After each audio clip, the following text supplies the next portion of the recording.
اكتر تعليق كنا بنسمعه من الناس اللي حضرت بي ام بي اكزام بريبريشنز هو ان للاسف التطبيق العملي غايب. ومن هنا قررنا ان كل الورك شوبس بتاعتنا يكون فيها تطبيق عملي لكل معلومه بنستقبلها وبنتعلمها. مش بس كده، وفي نهايه الورك شوب بيقوم المتدربين بتقديم برزنتيشن لبروجكت بلان، بروجكت هم اللي اختاروه وطبقوا عليه كل معلومه اتعلموها ويطلعوا منه خطة متكاملة لتنفيذ المشروع دون، وبتتعرض في نهاية الورك شوب. مش بس كده، وقرارنا الأخير هو إن إحنا نساعدكم ونقدم لكم البرزنتيشنز دي علشان كلنا نتعلم من بعض.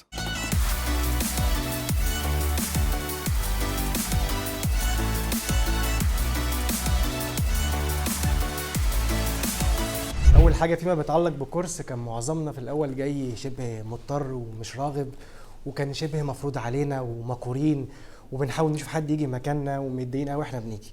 بس دي حاجه فعلا في حق حضرتك، ويمكن ناس مننا خدوا الكورس ده يعني او عدوا عليه في مراحل تانية ومع ناس تانية، لكن انت الاسلوب بتاعك بصراحه والاكتيفيتيز اللي حضرتك عملتها وطريقه الشرح والنولج حولتنا من ان احنا كنا متضايقين لاشخاص مبسوطين وراغبين ان احنا نيجي. بالعكس، اللي ما كانش بيحضر فينا يعني كان بيحاول يسال ايه اللي يا جماعه، ايه اللي حصل وايه الدنيا.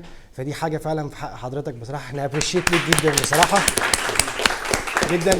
بل بالعكس، احنا يعني حضرتك كانت من مزايا الكورس ان احنا كلنا مع بعض في المبنى، بس مش كلنا عارفين بعض. ما كانش في نوع من الكوميونيكيشن، يعني حتى لو احنا مع بعض في نفس الدور بس بقى في نوع من الكوميونيكيشن ما بيننا. ويعني لو حد مثلا محتاج حاجه للزملاء قبل كده كان بيتردد يروح لها. دي كورس خلق لنا نوع كويس جدا من التعامل مع بعض. وانا على الصعيد الشخصي، هو ما كانش يعني بي ام بي لاداره بروجكت قد ان هو انا استفدت منه في حاجات از لايف ستايل او هيلث ستايل، فهو كان بالنسبه لي مانجمنت لللايف. وانا هكون ممتن جدا بصراحه لو شفت حضرتك حتى بعديها، هبقى رايح وبسلم على حضرتك. فاحنا يعني بنعتذر لك لو كان الناس مقصره معاك نظرا لضغط الشغل والحجم. الناس هنا كلها على قدر من العلم ما شاء الله والمسؤوليه والالتزام. يمكن لو كان التوقيت يبقى احسن كنت هتلاقي فعلا ما شاء الله المجموعه كلها والناس كلها. فاحنا بنحيي حضرتك وبنشكرك جدا بصراحه. يعني الحاجه الثانيه ودي يعني سبيشال للتيم بتاعي صراحه، انا يمكن اول مره اتعامل معاهم. يعني فوزي ما شاء الله انا اول مره اعرفه في الكورس ده، هو من مدينه نصر وانا يعني هنا في اكتوبر. خليفه برضو نفس النظام. محمود معايا في القطاع بس انا كنت اول مره اتعامل معاه. فانا ما شاء الله انا يعني فخور بيهم جدا وممتن بصراحه بالشغل معاهم، وعلى قدر بصراحه من الاجتهاد والعلم. وبصراحه كان في تعاون كويس جدا. وانا يمكن اخر كام يوم عشان الواحد كان تعبان شويه، فدخلنا في قصه ريسك ان انا ممكن احضر او ما احضرش. فالسكوب والدور اللي كان المفترض كل واحد يتعامل بيه فتوزع لغايه لما الدنيا اتعمل التاني. فانا بشكر التيم بتاعي بصراحه يا جماعه على المجهود اللي هم عملوه والاوبت وعلى الروح اللي كانت من بيننا. البروجكت بتاعنا هو عباره عن فيلا كونستراكشن بروجكت او هاوس كونستراكشن. محمود الشافعي، احمد جبر، محمد خليفه، احمد فوزي. بدايه الفكره احنا جالنا تعاقد من مستر جيمس بوند، ده الاونر اللي هو المفترض هيستلم الفيلا للشركه بتاعتنا وكده. وادانا بعض رولز وبعض ريكويرمنت هو عايزها، بدانا نطبقها طبقا للسكوب اللي هو عايزه، نتماشى مع رؤيتنا للبي ام بي ونشوف الديوريشن اللي هو عايز يستلمها مننا في خلال سنه. قبل ما نقعد ونتكلم مع الاونر او الستيك هولدرز اللي عندنا، عملنا زي كيك اوف ميتنج او ستاند اب ميتنج ما بين التيم ممبرز كلهم مع بعض. حاطين زي تيم جراوند رولز او حاطين زي تيم كنترول رولز لطريقه التعامل مع بعضينا، ان احنا ازاي لازم يكون في ثقه وتعاون ما بين اعضاء التيم كله وبعضه. لازم يكون في طريقه توحيد لطريقه الكلام ومساواه ما بين اعضاء التيم. اي حد عايز يتعامل او يتكلم او يقول وجهه نظره، احنا بنستمع لوجهه النظر بتاعته، والاخرين كلهم بيقعدوا مستمعين ونصيتين جيدين عشان يديله فكره يقدر يوضح وجهه النظر بتاعته. كنا حاطين معايير ان احنا لازم يكون عندنا التزام بالتايم. التايم ده من اول الحضور لغايه الانصراف لغايه تسليمات المشروع وهكذا. لو في اي حد عنده ديلي ولا حاجه، ده طبعا كل شيء مسموح بيه، بس لو يقدر يعرفنا من قبلها يبلغ الليدر بتاعه، بحيث ان احنا بنحط معايير عشان نتجنب اي ريسك ممكن يحضر قدام. اكدنا ان احنا لازم يكون في الديدلاينز عندنا حاطينها دايما كده قدام عينينا، فبالتالي نقدر نمشي ونتواكب معاه. لو في اي مشكله ما فيش مانع ان هو ولا اي حد زي ما بيتقال ان هو يكون في احراج ان هو يعرض المشكله بتاعته. بل بالعكس، انت لو في مشكله وحاسس ان هي ممكن تحصل ولا حاجه، خليك سباق بيها واعرضها على التيم ليدرز بتوعك او الاشخاص اللي موجودين. لازم يكون عندنا متقبلين ان احنا لكومنتات بعض ومتقبلين لفكره الاراء. مفيش فكره افضل من فكره ولا حاجه، اي حد عنده الحريه ان هو يبتدي على فكره. التيم جراوند رولز دي احنا حطيناها في البدايات خالص، خلتنا نمشي على اسس ان احنا نقدر نكمل فيها مع بعض از تيم. اول جزء عندنا من البروجكت هو الجزء الخاص بالبروجكت شارتر، تمام، وده يعتبر زي وثيقه او شهاده ميلاد للمشروع من اول البدايه خالص، من عمليه مرحله البلاننج لمرحله الاكسكيوتنج لغايه لما نسلم الدوكيومنتيشن بتاعت المشروع. بيكون في البي ام بتاعنا، وبيكون في تيم ممبرز الموجودين، وبيتوضح فيه الديوريشن وفي السكوب، وبيتوضح فيه كمان عمليه التربل كونسترينز، ونقدر نحدد فيه المايلستونز بتاعتنا والبريكيومنت بلان. وكذلك ده البروجكت شارتر بتاعنا، ده من اول ان احنا الديوريشن بتاعتنا هتبتدي من يوم 20/11/2022 بالاتفاق مع مستر جيمس بوند، ده اللي هيستلم مننا الفيلا، تمام، لغايه يوم 29 تبقى لمده سنه، تمام. الديسكريبشن بتاعنا ان احنا هو متعاقد مع الشركه بتاعتنا، تمام، على تيرمز وكونديشنز معينه لتسليم مواصفات هو هيحتاجها. البروجكت بتاعنا او الفيلا كونستراكشن بتتكون من عندنا 15 اوضه و3 مطابخ، تمام، و12 حمام وحمام سباحه واحد وتراس وجراج. البروجكت مانجر عندنا هيكون مستر بين، تمام. عندنا في ادفايزر مستر خالد النقيب، وعندنا في فاينانشال ادفايزر هيبقى مستر ماني. تيم ممبرز الموجودين هيبقى احمد فوزي واحمد جبر والشافعي وخليفه. عندنا في التريبل كونسترينز اللي احنا حاطينها قصاد عينينا المتعلقه بالتايم والسكوب والتايم والسكوب والكوست، ان احنا من اول التايم الديوريشن بتاعنا هنعمل سكادول هنمشي عليها ازاي، وفي كاركتيريا طبعا محطوطه حتى للتايم تعتبر كاركتيريا مانثلي او ازا ويكلي ولا حاجه، ان احنا يكون في بلاند لكل حاجه محطوطه. السكوب بتاعنا اللي هو الكونستراكشن للفيلا ده محطوط قدام عينينا. استيميت للكوتش اللي كان متوقع حوالي هتتكلف في رينج حوالي 15 مليون. اتحط في البروجكت شارتر برضو معانا حجم الديليفربلز بتاعتنا والبيل اوف كوانتيتي مع وضع بعض المتغيرات هنشرحها قدام للسكوب طبقا للحاله او العمليه او للتوقيت الحالي. طبيعي ان احنا بنحط اي حاجه متوقعين ان ممكن يكون في ريسك او في بعض الفاكتورز ولا حاجه. الفاكتور دي تنقسم الى حاجات انترنال مع التيم نفسه ولا حاجه، او داخل السايت اوف بروجكت تاثر عليه، او حاجات خارجيه. فبعض الانترنال فاكتورز اللي كنا داخليه حاطينها في دماغنا المتعلقه بالجزء بتاع في الشورتس في الماتيريالز، او في نقص في المان باور الهيومن ريسورسز الموجوده، وكان متوقع يحصل برده ممكن يكون في جزء من الاضراب، فكنا حاطين النقط دي معانا. الجزء الخاص بالعوامل الخارجيه ولا حاجه زي الوضع الاقتصادي الحالي، فممكن يكون في نقص في الدولار، ممكن يحدث تضخم مالي، ممكن يحصل حاجات زي كورونا فيروس تعطل العمليه والانتاج وتعطل النزول بتاعها، تمام. حاطينها برده معانا في الشارتر بالاتفاق مع العميل ان هو يكون في اكسبتنس كرايتيريا، وايه الحاجات اللي هو محتاجها مننا عشان نحصل على الفاينل اكسبتنس. فحاطينا من ضمن الحاجات الكرايتيريا دي ولا حاجه ان هو هيحتاج مننا ديزاين للدروينج ولا حاجه، الرسومات زي اوتوكاد، فتكون الرسومات موجوده معانا. هيحتاج مننا ممكن ابديت كل شهر نقول له ايه التطور اللي احنا وصلنا له واحنا وصلنا لايه، محتاجين مثلا دعم مالي دلوقتي او ممكن نشيل من ايه لو في اي حاجه. طلب مننا كان مستر جيمس بوند ان هو محتاج مننا شهادات المنشأ ولا حاجه لبعض البرودكت او لبعض الفندورز اللي موجوده، فحطيناها برده موجودين معانا. حاطينا في الكونتراكت بتاعنا التيرمز اوف كونديشن اللي هو محتاجها، وحاطينا فيها الدليفري بتاعتها النسب هتتسلم بنسب قد ايه، وكذلك برضو النسب دي مرتبطه بالكواليتي بتاع الشغل ولا حاجه. يعني هو احنا سلمنا له الشغل ده بس مش بالطلب او الكواليتي اللي هو عايزه، فاتفقنا على الحاجات دي كلها من الاول، واتفقنا ان احنا بالنسبه لنا بروجكت كومبليت وانس ان احنا هنسلمه مع الدور الارضي مع الدور الاول، ومرحله الدور الثاني هتخش بعد كده. عملنا في البروجكت شارتر عندنا قسمناه المراحل المتعلقه بالبلاننج، والبلاننج ده من اول ما مستر جيمس درس وقال ان هو عايز الفيلا دي بمواصفات معينه، قعدنا مع التيم بتاعنا وبدانا نخش بعد كده في مرحله اللانشنج، وبعد مرحله اللانشنج مرحله الاكسكيوتنج، والمرحله دي شغاله معانا، وفي النص فيها المونيتنج والكنترولنج عشان نقدر نحكم المشروع.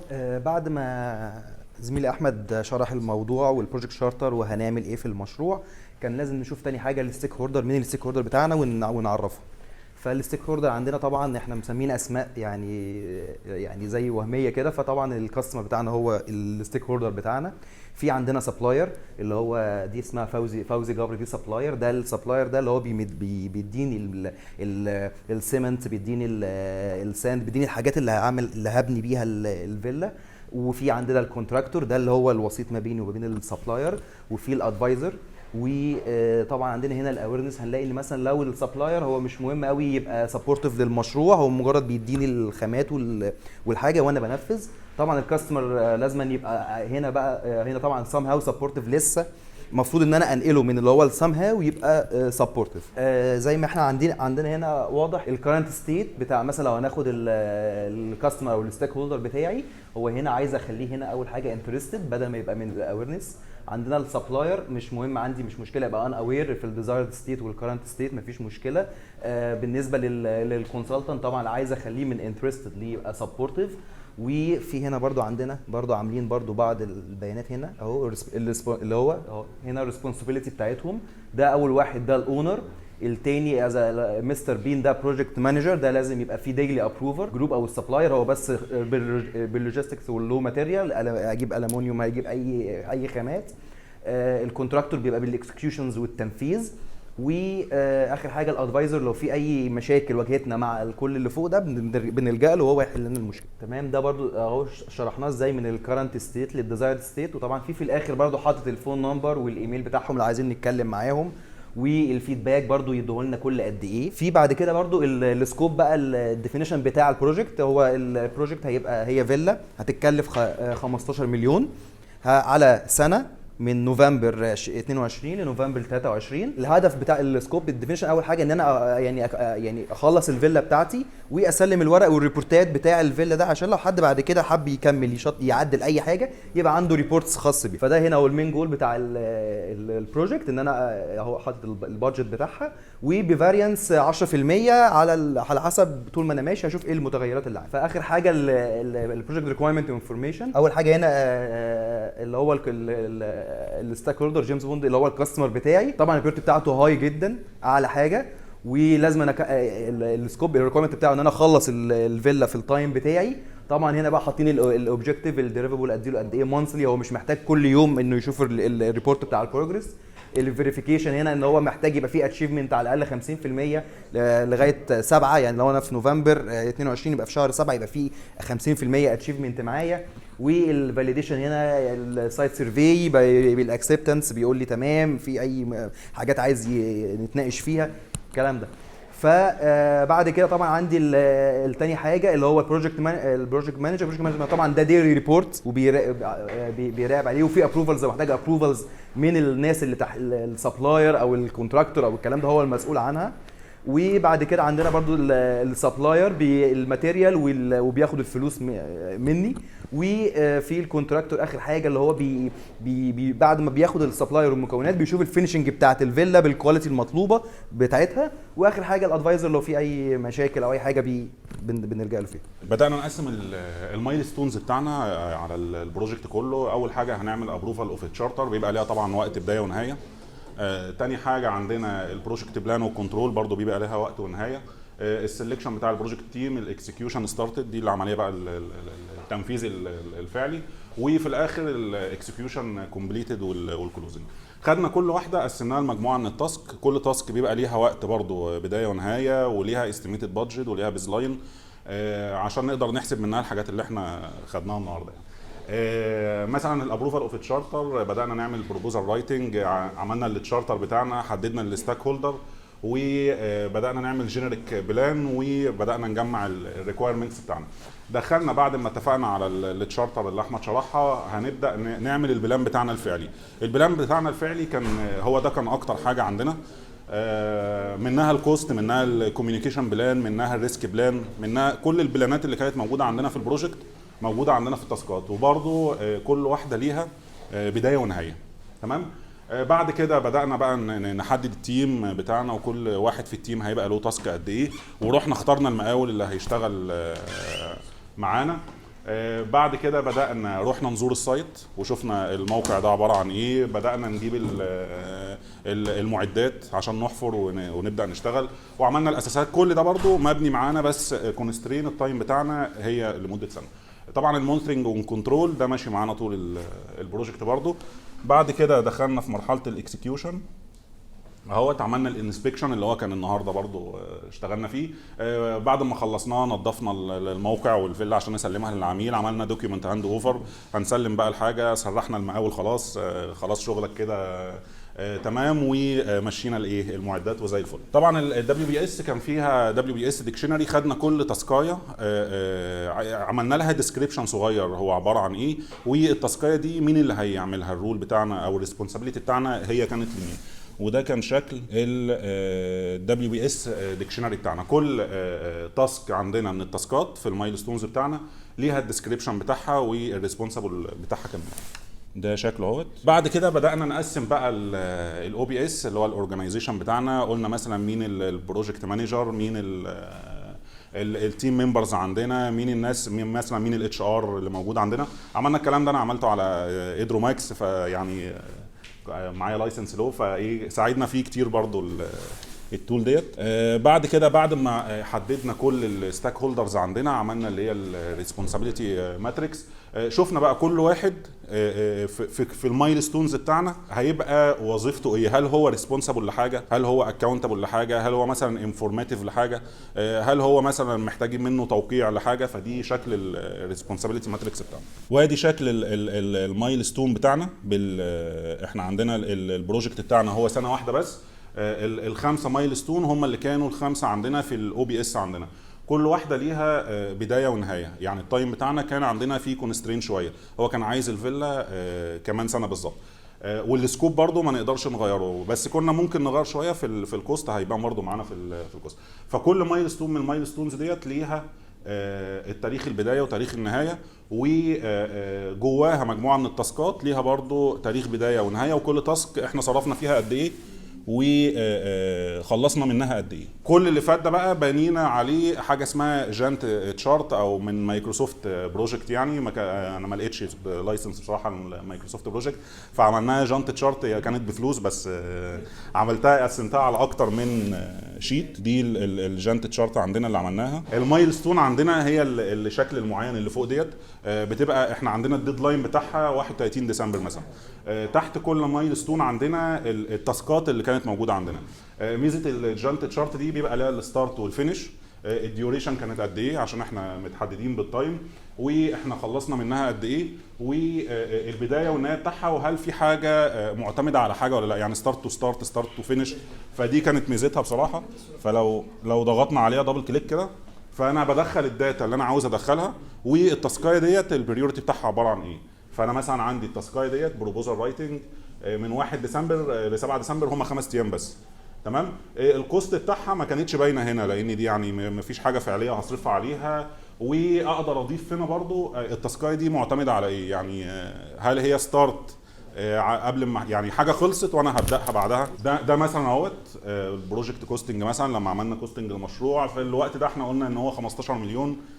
طب هيخلص امتى؟ هو معتمد على مين؟ على دراسات الجدوى اللي احنا عملناها، فينش تو ستارت، يعني تخلص دراسه الجدوى هو هيبدا. فده طبعا بيسمع عندي فيه الشكل اللي هنا في الجزئيه ديت. من ده بقى احنا كنا بنطلع منه الكريتيكال باث اللي احمد عمله لنا، هيوروا لنا دلوقتي. فدول 3 شيتات. انا قسمت المايلستونز عندنا 3 شيتات، لانه هو كان ليميتد بس ال 15 تاسكايه، لانه يعني كان عايز فلوس شويه. وميزه برضو الجزء ده ان هو بيقدر يطلع لي داشبورد عندنا، بتبدا بقى تديك انت التاسكايه ديت البلاند بتاعها انت المفروض كنت تصرف قد ايه، الاكشوال كوست انت المفروض تصرف قد ايه برضو.